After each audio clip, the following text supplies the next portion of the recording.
Dans l'actualité ce soir, désormais, une loi qui vient combler un vide sur la commande publique au Burkina Faso.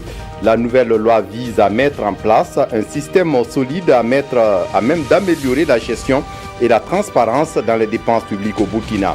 Qu'est-ce que le texte va changer à présent? Explication dans ce journal. Et puis le RENLAC, le réseau anticorruption qui épingle régulièrement dans ses rapports le domaine de la commande publique comme un des secteurs les plus corrompus au Burkina, se prépare pour les 11e journées nationales du refus de la corruption. L'accent sera mis à Bobo Dioulasso sur la nécessité du contrôle populaire de la gestion de la chose publique. Mesdames, Messieurs, bonsoir. Ravi de vous retrouver. Mais tout d'abord, carnet d'audience du président du FASO, une délégation du Fonds des Nations Unies pour la population, reçue à Kosiam. La délégation est allée présenter le plan stratégique 2018-2021 du Fonds qui met l'accent sur la maîtrise du dividende démographique. Et à la suite de la délégation du Fonds sur la population, le président du FASO a reçu le groupe de travail de la CEDEAO pour la libération des esclaves. Le point est avec Zalissa Sanfo. Maîtriser la croissance démographique pour mieux planifier les projets de développement. Voici un point majeur du plan stratégique 2018-2021 du Fonds des Nations Unies pour la population.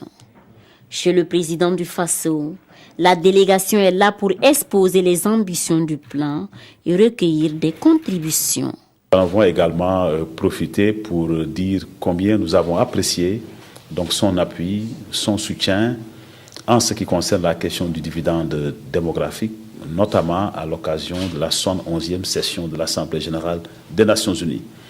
Nous avons également discuté avec le président de la prochaine tenue de la réunion des bailleurs de fonds du Burkina Faso, donc le 9 décembre prochain. Et le groupe de travail sur le schéma de libéralisation des échanges dans l'espace CEDEAO est venu rendre compte de son travail d'enquête qui débute sur le blocage de la libre circulation des personnes et des biens dans l'espace CEDEAO. La CEDEAO a 15 pays. Et les 15 pays, on suppose que quand il y a une organisation internationale, il n'y a même pas de frontières. Ça, c'est ce que les gens supposent. Mais quand on a fait la fiche pays, on a constaté que les problèmes sont presque similaires. Les entraves sont similaires. C'est le manque de délai, c'est les raquettes, c'est le harcèlement. L'étape du Burkina Faso marque le début d'une tournée qui va les conduire dans tous les pays membres de la CEDEAO. À l'issue des travaux, les résultats vont être soumis à la conférence des chefs d'État pour appréciation et prise de décision. Je le disais en titre dans l'actualité ce soir, à l'Assemblée nationale, les députés votent une loi portant réglementation générale de la commande publique au Burkina. La loi vient combler un vide qui vise à mettre en place un système solide à même d'améliorer la gestion des dépenses publiques au Burkina. Mounira Kéré, Ibrahim Sombier pour les explications. Les marchés publics ne sont plus régis par voie de décret, mais par une loi. Une loi votée par les députés au cours de cette session plénière. Le but est de doter le Burkina d'un outil juridique à même de lui garantir une gestion plus transparente et plus efficiente de la commande publique. Ça va nous permettre d'opérationnaliser le PNDS pour lequel nous sommes en train d'organiser la conférence des partenaires qui va se tenir bientôt. Il faut des procédures qui puissent nous permettre d'avancer efficacement et également dans une certaine transparence pour pouvoir utiliser de manière optimum et efficiente les ressources qui seront mobilisées. Dans cette loi, une part belle est réservée aux infractions et aux sanctions. Toute personne coupable de corruption, d'octroi d'avantages injustifiés, de favoritisme, de surfacturation et de fraude, entre autres dans la gestion de la commande publique, est passible d'un emprisonnement allant de 2 mois à 10 ans selon la gravité de l'infraction et une amende. Il faut que chaque entrepreneur, en allant vers la commande publique, sache que on n'a pas seulement que de l'argent à gagner. On peut aussi perdre sa liberté, on peut perdre de l'argent. Donc on peut être interdit de participer à la commande publique à un certain nombre. Donc il faut les mettre en œuvre. Ce n'est peut-être pas des sanctions nouvelles, mais elles ont été renforcées. Une chose est d'adopter la loi, une autre est de l'appliquer, a souligné le président de l'Assemblée. Il demande au gouvernement de tout mettre en œuvre pour que l'application de cette loi soit effective afin d'assainir le domaine des marchés publics. Le domaine de la commande publique, souvent décrié comme un des secteurs les plus corrompus au Burkina Faso, est régulièrement épinglé dans les rapports du RENLAC, le réseau anti-corruption. Le réseau qui ne se lasse jamais de traquer tout cas de corruption dans le pays. Le RENLAC prépare ses 11e journées du refus de la corruption, une édition qui sera délocalisée à Bobo-Dioulasso. L'accent sera mis sur la nécessité du contrôle populaire de la gestion de la chose publique. Maïmouna Traoré. La 11e édition des Journées du refus de la corruption met l'accent sur le contrôle populaire de la gestion de la chose publique. Une nécessité selon le RENLAC car il incombe aux citoyens de s'engager dans la lutte contre l'impunité et de dénoncer tout acte et fait de corruption. Toutes les couches socio-professionnelles seront donc associées à cette célébration. Nous pensons que la chose publique sera bien gérée lorsque la conscience des populations va s'élever et qu'elle va s'impliquer à faire en sorte que, en termes, j'allais dire, de contrôle, elle puisse contrôler donc cette gestion de la chose publique. Le programme des journées prévoit des conférences publiques sur les thèmes, des théâtres forums, des projections débats, ainsi que des jeux radiophoniques et des émissions en langue nationale et en français. Les activités de sensibilisation et de promotion des valeurs telles que l'intégrité vont ponctuer les Journées nationales de refus de la corruption 2016. Pour faire écho à la mission première de ces journées, qui est de conscientiser les populations et d'interpeller les pouvoirs publics.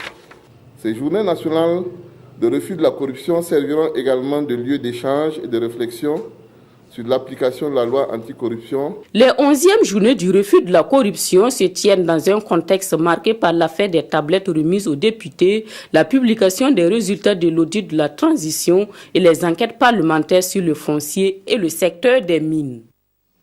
Les membres de la Haute Cour de justice se préparent pour les procès en perspective. Ce matin, ils étaient en formation. Des détails avec Maïmouna Traoré. Les membres de la Haute Cour de justice, ils ont compétence à connaître des actes commis par le chef de l'État et les membres du gouvernement.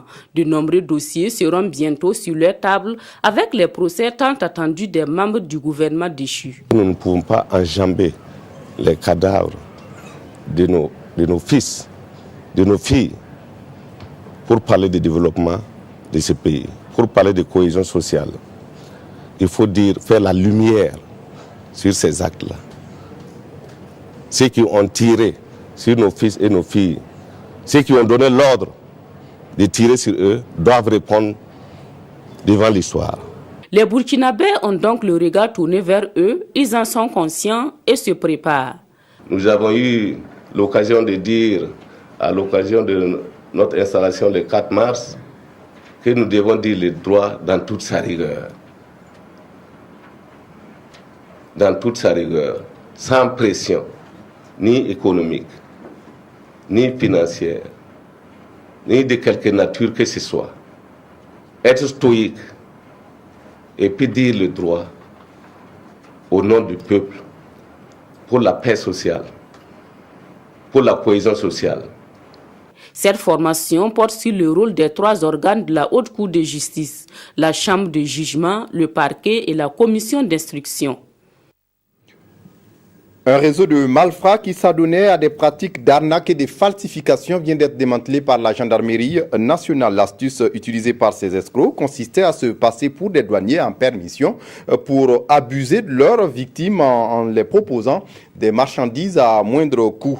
Et le paiement se faisait par le transfert électronique. Les détails avec Abdourahmane Zongo. Ils sont 3 individus dont le cerveau est en cavale, présentés ici comme des arnaqueurs non-stop. Mais la gendarmerie vient de fixer un stop à leur arnaque. Ces faussaires se font passer pour des douaniers, leur cible les commerçants, dont l'argent est extorqué via le réseau Airtel Money. Explication. Depuis quelque temps, la brigade de recherche de gendarmerie de Ouagadougou a constaté un nombre élevé de plaintes relatives à une nouvelle forme d'arnaque. Les auteurs de ces faits se passent pour des douaniers et proposent à leurs victimes, essentiellement des commerçants, des marchandises de tout genre et à coût très dérisoire. C'est en voulant se faire livrer ces marchandises, toutes les victimes se sont faites griger. Grugé, c'est le mot, car une trentaine de personnes l'ont été, dont la plus grande victime reste le sieur à capot, dépouillé de la bagatelle d'environ 1 300 000 francs CFA. À présent, il peut remercier le ciel, mais également la terre, oui. Le travail de Foumi des Pandores a permis de débusquer ce réseau. Mais aujourd'hui, je suis fier quand même que la gendarmerie a pu mettre la main sur ces malfrats-là. Et je veux qu'ils soient vraiment sévèrement punis. Et je veux aussi rentrer en possession de mes fonds. Cette rencontre fait donc office d'appel et de sensibilisation de la population qui doit accélérer la cadence de sa vigilance, mais également renforcer sa collaboration avec les forces de sécurité. Dans ce printemps de grève et autres manifestations et revendications, les organisations syndicales du secteur informel de l'économie informelle étaient chez le président, le ministre de la fonction publique. Ils sont allés lui remettre une plateforme revendicative en une vingtaine de points dominés par des questions de formation et de revendications sociales. Explication Césaire Carfo, Nathalie Sawadgo. C'est une plateforme revendicative comportant 23 points. L'on peut citer entre autres les questions de protection sociale, la formation, la gouvernance, l'économie et des doléances spécifiques. C'est un domaine très peu structuré, souvent avec une productivité moindre. Les travailleurs qui n'ont pas de protection sociale. Donc honnêtement, c'est un secteur de l'économie qui produit beaucoup pour notre pays, mais dont les travailleurs sont ceux qui souffrent le plus dans notre pays. Et une question de justice qui nous a amenés à nous intéresser à nos camarades. Ce sont nos camarades à nous. Ils sont dans le mouvement syndical comme nous. Ils sont des travailleurs au même titre que tout travailleur. Et ils doivent avoir les mêmes droits que nous. C'est une première au Burkina Faso que les centrales syndicales du secteur informel mettent ensemble leurs préoccupations pour les faire connaître au gouvernement. Des recommandations ont également été faites au gouvernement pour la mise en œuvre du PNDS, le Programme national de développement social. Le gouvernement prend, en tout cas avec beaucoup d'attention, les revendications et aussi les recommandations qui sont faites. Et le gouvernement les remercie encore une fois pour le soutien qu'elles ont affiché au plan national de développement économique et social et à sa mise en œuvre.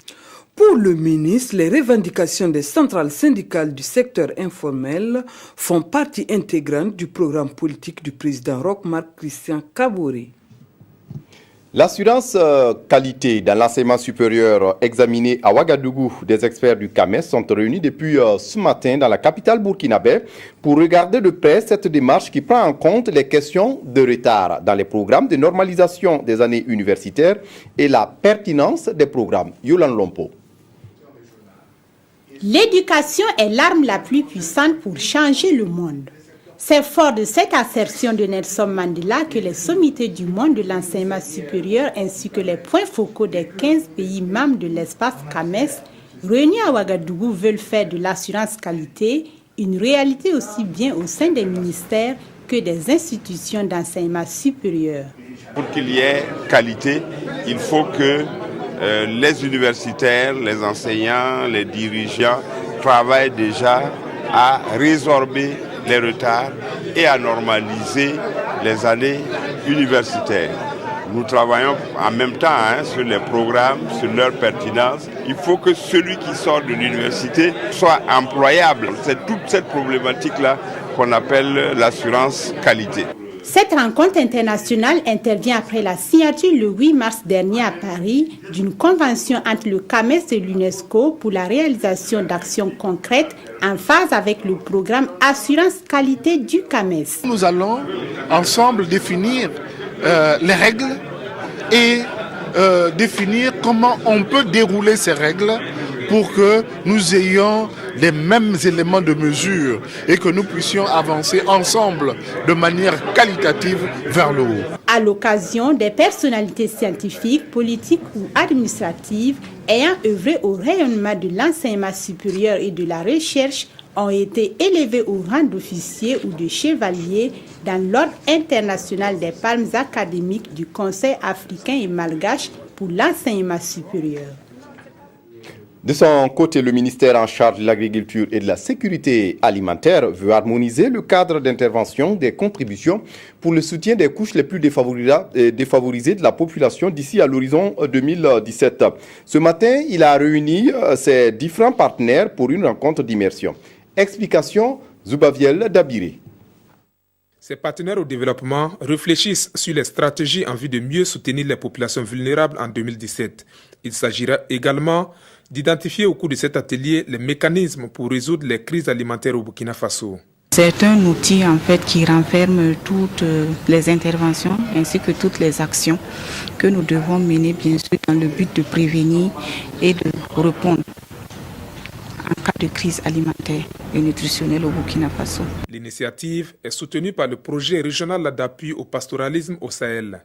Pour ces acteurs, les propositions qui découleront de cet atelier constitueront un référentiel en matière de lutte contre les vulnérabilités des populations. Le projet a pour un des résultats la réduction du temps d'intervention en situation de crise. Et qui parle de réduction du temps d'intervention en situation de crise suppose qu'il faut une grande préparation. Et cette préparation relève d'un des volets, la composante notamment la sous-composante diversification des sources de revenus et préparation à la gestion des crises pastorales. Et c'est cette préparation qui nous a amené à accompagner le SESLSA depuis la conception jusqu'à la diffusion. Ces résultats seront pris en compte dans la mise en œuvre du projet régional d'appui au pastoralisme, dont l'objectif principal est de renforcer la résilience des populations vulnérables.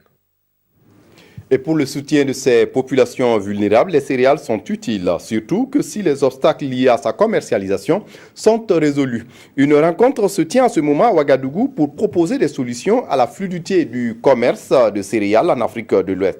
Les participants sont venus du Bénin, du Mali, du Niger et bien sûr du Burkina Faso. Ismaël Dileman, Sirima. Les acteurs de la filière céréale de l'espace UEMOA à la recherche de solutions pour fluidifier le commerce des produits de première nécessité. Pour ce faire, ils demandent aux autorités de faire de la libre circulation des biens et des personnes une réalité. Ils proposent aussi de promouvoir le système de crédit agricole. Si nous avons obligation de circuler librement dans la zone CEDEAO, on ne doit plus permettre à des groupuscules effectivement de mener des coups bas sur les routes.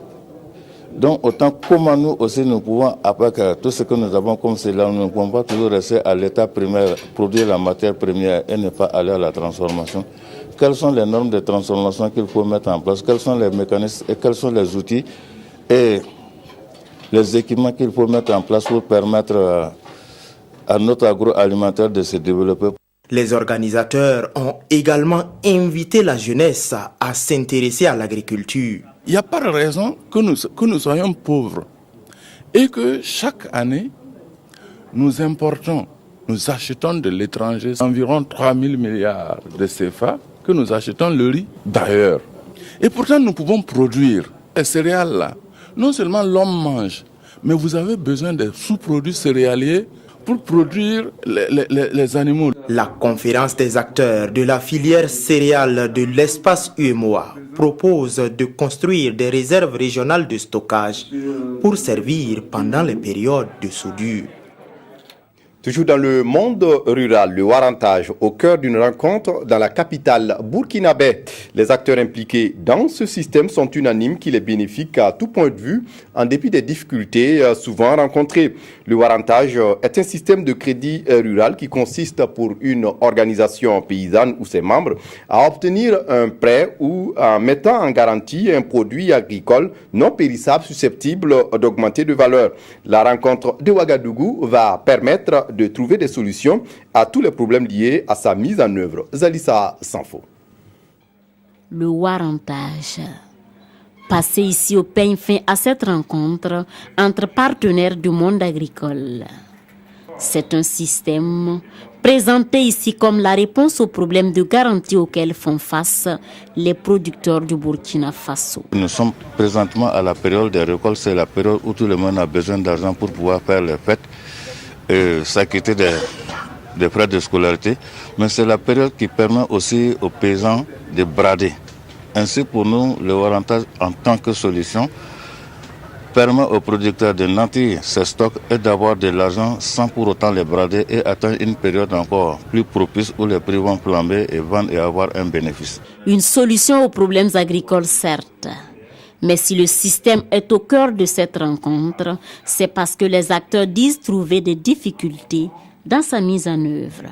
Fondamentalement, ce qui reste posé, c'est l'accès aux infrastructures de stockage.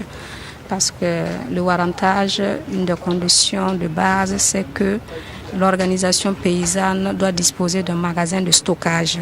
Ensuite, il y a aussi le fait que dans la mise en place du processus, la question de la coordination, de la communication et aussi les capacités des producteurs entrant en jeu nous amène souvent dans la situation que le crédit est octroyé à une période qui n'arrange plus le producteur. Au sortir de ces travaux qui vont durer 48 heures, des solutions devraient être trouvées à tous les problèmes évoqués pour une application efficiente du warrantage au profit de tous les producteurs burkinabés. Une autre filière qui connaît des difficultés au Burkina, la filière bétail-viande. Le secteur connaît des problèmes à l'exportation, notamment avec des tarifs d'abattage non concurrentiels, la multiplication des abattages clandestins, mais aussi l'importance de l'exportation des animaux sur pied. Explication Roger Kam, Nathalie Sawadgo. L'exportation de la viande est un des facteurs de la filière bétail-viande qui limite son potentiel contributif à l'économie nationale du Burkina Faso. Les acteurs de la dite filière, en concertation à Ouagadougou, veulent trouver des voies et moyens afin d'éradiquer les problèmes qui minent leurs actions. La plupart des exportations se font aujourd'hui sur pied et les acteurs ne sont pas suffisamment organisés de sorte à préserver même les acquis sur la chaîne de valeur. Alors, donc, ce qui fait que nous avons le devoir de les rencontrer et de mieux les positionner par rapport à ce qui peut être un enjeu majeur des années à venir. La SOGEAO, la société de gestion des abattoirs frigorifiques de Ouagadougou, est chargée de fournir de la viande saine à la population.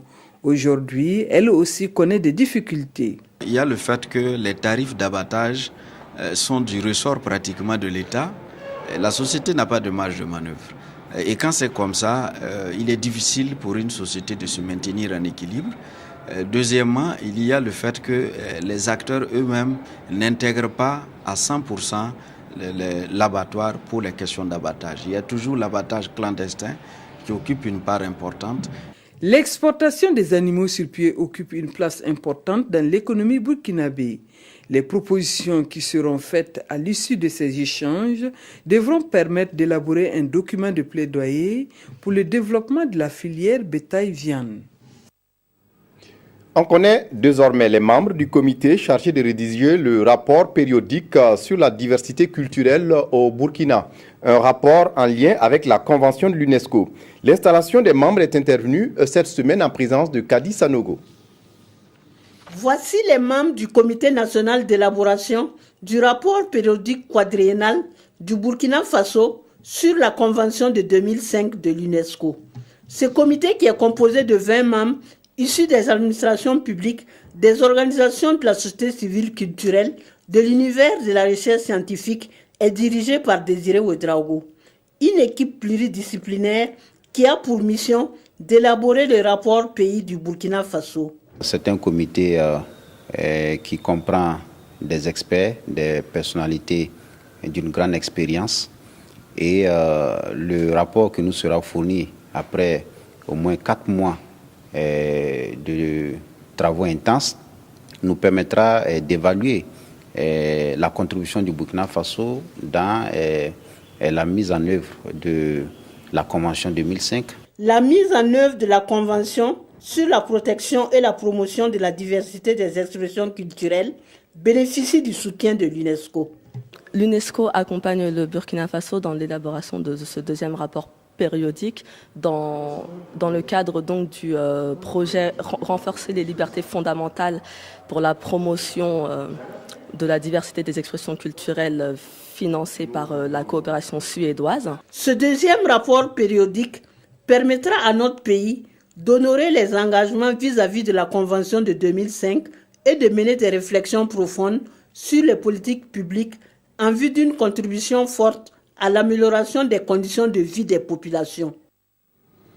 En sport, les étalons locaux ne seront pas en finale du tournoi de l'UEMOA qui se joue à Lomé au Togo. Jeudi, les hommes de Drissa Traoré Saboteur n'ont pu faire mieux qu'un match nul de 0-0 face aux écureuils du Bénin. Un résultat insuffisant puisque dans l'autre match du groupe, le Sénégal a écrasé la Guinée-Bissau sur le score de 5-0. Jean-Modeste Ouedraogo. L'aventure s'arrête là pour Saboteur et ses hommes à la 7e édition du tournoi de l'intégration de l'UEMOA. Classés 2e du groupe B avant ce match, les étalons locaux avaient pour mission de battre le Bénin et espérer une défaite ou un match nul du Sénégal pour ceux ici en finale. Les champions en titre ont eu les pieds carrés face aux écureuils du Bénin. Dominés à la première mi-temps par les Béninois, les Burkinabés sont restés sans réaction jusqu'à la pause. Au retour des vestiaires, Drissa Traoré dit Saboteur donne un coup de jeune à son équipe. Razak Bénin, entré en jeu, est l'auteur de ce geste parfait, mais sa frappe touche le montant gauche du portier béninois. On referme ce journal avec la revue de presse des quotidiens de ce vendredi, revue de presse signée Evelyne Dabiré. Lutte contre le banditisme, les journaux affichent à la une l'arrestation de 2 présumés escrocs de numéraire par la gendarmerie de Ouagadougou. Ces présumés escrocs que sont Issa Ouedraogo et Mahmoud Ouedraogo donnaient des vertiges à certains commerçants, souligne le pays. Les auteurs de ces faits se faisaient passer pour des douaniers qui arnaquaient principalement, via Airtel Money, des commerçants férus d'affaires louches, écrit aujourd'hui au Faso. L'observateur Palga explique leur mode opératoire. L'un contacte ses futures victimes et leur propose la livraison de prétendues marchandises saisies par la douane et sur le point d'être vendues à vil prix. Et lorsque la victime mord à l'appât, l'engrenage se poursuit. Envoie des sommes demandées par Airtel Money et, au final, le dépouillement de la victime. Mais ces faux douaniers sont désormais dans les mailles de la gendarmerie, annonce aujourd'hui au Faso. Le bilan de cette escroquerie est à lire dans les colonnes du journal Le Quotidien. Hors du Burkina, la présidentielle en Gambie a intéressé les quotidiens qui ont analysé le mode de scrutin dans ce pays. Les Gambiens votent avec des billes, informe Citoyen. Notre temps explique le processus. Il s'agit de l'utilisation de 3 bidons aux couleurs des 3 candidats équipés d'un tube dans lequel l'électeur introduit sa bille. À l'intérieur, une sonnette de vélo émet un dring quand la bille tombe et le vote est ainsi valide. Un système atypique, bidon et ancien, selon le journal Notre Temps, mais qualifié de meilleur du monde par le président de la CENI gambien. Celui-ci souligne dans Citoyen que lors de l'élection de 2012, seulement 2 votes avaient été invalidés. Les 2 électeurs avaient placé leurs billes sur et non dans le baril de vote. On s'arrête là pour ce journal. Merci de votre attention. Ruth Bini Ouattara vous retrouve à 22h30 pour la dernière édition. D'ici là, excellente suite de programmes sur la RTB. Au revoir.